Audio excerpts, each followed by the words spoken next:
Welcome back to the Reading and Writing Podcast. I'm joined on the podcast today by best-selling writer Kathy Reichs. The Bone Hacker, her latest novel and the 22nd novel in the Temperance Brennan series, has just been published. Reichs' first novel, Deja Deb, became a New York Times bestseller and won the 1997 Ellis Award for Best First Novel. Dr. Reichs is one of only 100 forensic anthropologists ever certified by the American Board of Forensic Anthropology. And Dr. Reichs was also a producer of the hit Fox TV series Bones, which is based on her work and her novels. Kathy, welcome to the podcast. Well, thank you for inviting me. Absolutely. Well, if someone hasn't yet heard about your new novel, The Bone Hacker, how would you describe the novel? Oh, well, it's a Temperance Brennan novel. It starts out, a man falls off of a bridge and Tempe's in Montreal. She's asked to help recover and identify him. His tattoo links him to a gang in the Turks and Caicos Islands. So she calls down there. The detective insists on coming to Montreal. Her reason is that she wants to persuade Tempe to go to Turks and Caicos to help her with a serial killer situation. So while Tempe's down there, the FBI becomes involved in the investigation, and it turns out that there is cybercrime going on. So the title has to do with the fact that this serial killer hacks off the hands of his victims, but also that these cyber criminals are hacking into various systems. That's great. I'm curious, do you remember the original idea or impetus that led you to writing this novel? Yeah, I read a New York Times expose by Ronan Farrow and a co-author, and I don't remember the co-author's name, on NSO and Pegasus. Pegasus is a very powerful spyware that was developed in Israel, and many governments have purchased it. The US government was considering purchasing it and decided not to in the long run, but it's what's called a no-click spyware. You don't have to download anything or click on anything for it to end up in your phone. So it's a very scary idea that this spyware could end up on anybody's phone or other device, and the government could spy on them. So I thought, well, gee, that's a little scary and intriguing. So I took that idea as the core, kind of the nugget. And then I asked myself, well, what if this or what if that, or what if, some villain out there develops a hackware that an ability to hack a spyware that gives him that capability. So that's where the story idea came from. Well, I wonder if we can go back. Can you tell us about your original writing journey that led you to writing Deja Deb, the first Temperance Brennan novel? Yeah, I started that novel back in 1994. I had never written fiction before. Well, maybe my resume, but other than that, I hadn't really written fiction. But I made full professor at the university where I was teaching, which meant I could, pretty much do whatever I wanted to do. And I had just finished working on a serial murder case in Montreal that had some very interesting elements to it. A dismembered corpse, but the details of how the perpetrator did it were intriguing. So I had the freedom to try something new. I had the story idea. Also, my kids were talking about going to very expensive private colleges. And I thought, well, maybe I can write a book and make a little bit of extra income on the side. Well, as I mentioned, The Bone Hacker is the 22nd novel in the series. You're a best-selling writer. I'm curious, when you sit down to start writing a new novel, do you ever feel pressure or anxiety in terms of writing another bestseller? And if so, how do you deal with that?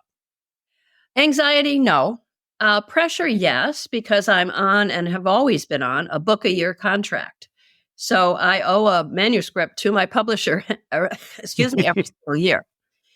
So the way I deal with it, when I wrote Deja Deb way back in the day, I had to fit it in between teaching university full-time and commuting back and forth between the Carolinas and Canada to do forensic casework. So anytime I had a free minute, I had to write, whether it was a weekend or summer vacation or, school breaks or whatever. So I think that has carried over through 22 novels.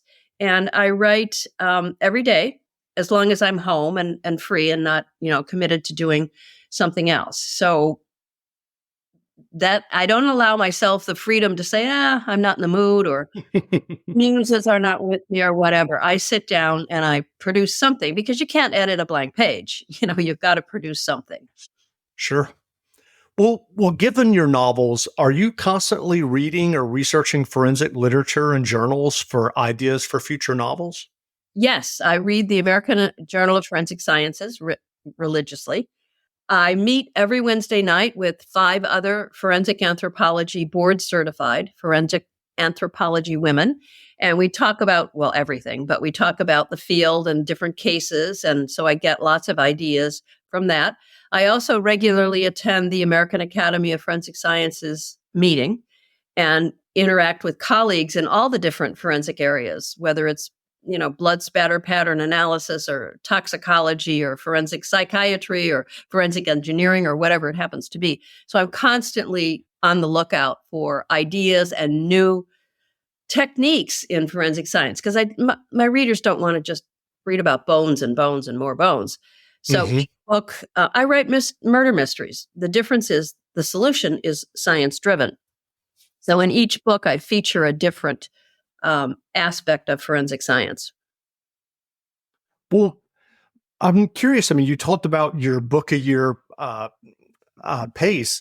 What is your writing process when you are working on a novel? You talked about earlier with the Bone Hacker. You read this article in the New York Times about this spyware and hacking, and then you kind of spun out the idea from there. Do you sit down before you start writing the first page and plot out the novel, or are you someone where you have kind of that basic idea and then you just kind of dive into the story? How does that work for you? Yeah, I'm more of a pantser than a plotter. I, go by the seat of my pants as the story is developing. I do a very brief outline of maybe the first 6, 7, 8 chapters, just a paragraph for each one. And then I start writing. I know where the story's going. I know what, the crime will be solved and the bad guy will get caught. But I don't always know who the villain is when I start out. I know the motivation. Murder is the only kind of crime you have to have a motive. We don't need that for robbery or kidnapping or what, we know the motive. So, yeah, I have all of that floating around in my head and I do a brief outline. I know who my main characters are, of course, Temperance Brennan and whoever she's working with on the Canada end or the Charlotte end or wherever it goes. But I'm going to bring in peripheral characters in each story. So I think about them and, a brief little, I keep a file called characters. And in there, I have a little, very brief description of who each character is. I decide on the setting. She's largely in the Carolinas and Canada, but she gets around. I mean, in this book, she's in the Turks and Caicos Islands. She's been to Yellowknife, which is burning right now. It's so sad. Up in the Northwest Territories. She's been to Guatemala. She's been to places I've been. She's been to Afghanistan because I went to Afghanistan a few years back on a USO tour to thank our troops for their service. Anyways, she's been to Israel. So I went to Israel to research for 2 weeks. So, yeah, setting, character, and then the storyline. I have all of that in my head, and then I just start writing. I do keep an outline, what I think of as a post-mortem outline, because Mhm. as I finish each chapter, I enter into an outline. So when I finish the book, I do have a complete outline of what happened in what chapter. I'm curious with your process, have you ever written yourself into kind of a corner or a hole? And if so, how do you deal with that? Do you kind of back up and think about where you were going? I don't think I've ever written myself into a hole, but Hmm. there are things I've written that you're in charge. You have the delete key. The next day, you're the one and hit the delete key or the edit key or whatever. And sometimes I go with it. It's not a direction I saw the story taking, but if I write that and then I think, well, that's pretty good. That's a twist. It surprised me. So it's probably going to surprise my reader, which as reader of thrillers, that's a good thing. Well, what writing advice would you offer for those who are working on their own stories or novels? Write.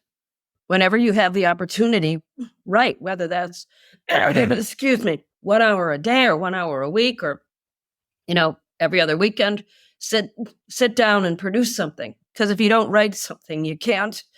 I hope you can edit that out. That would be my advice, is you have to write. You can't say to yourself, I'm not in the mood. You have to sit down during that block of time and put something on the page, on the screen. Have you started working on your next novel yet? I am working on book number 23. It will be called Fire and Bones. Let me think. What can I tell you about it? Book 23 will be set in Washington, D.C. It will start out with a fire, not surprisingly, and bodies that are discovered in the burned building. That's all I'm going to tell you. Sure.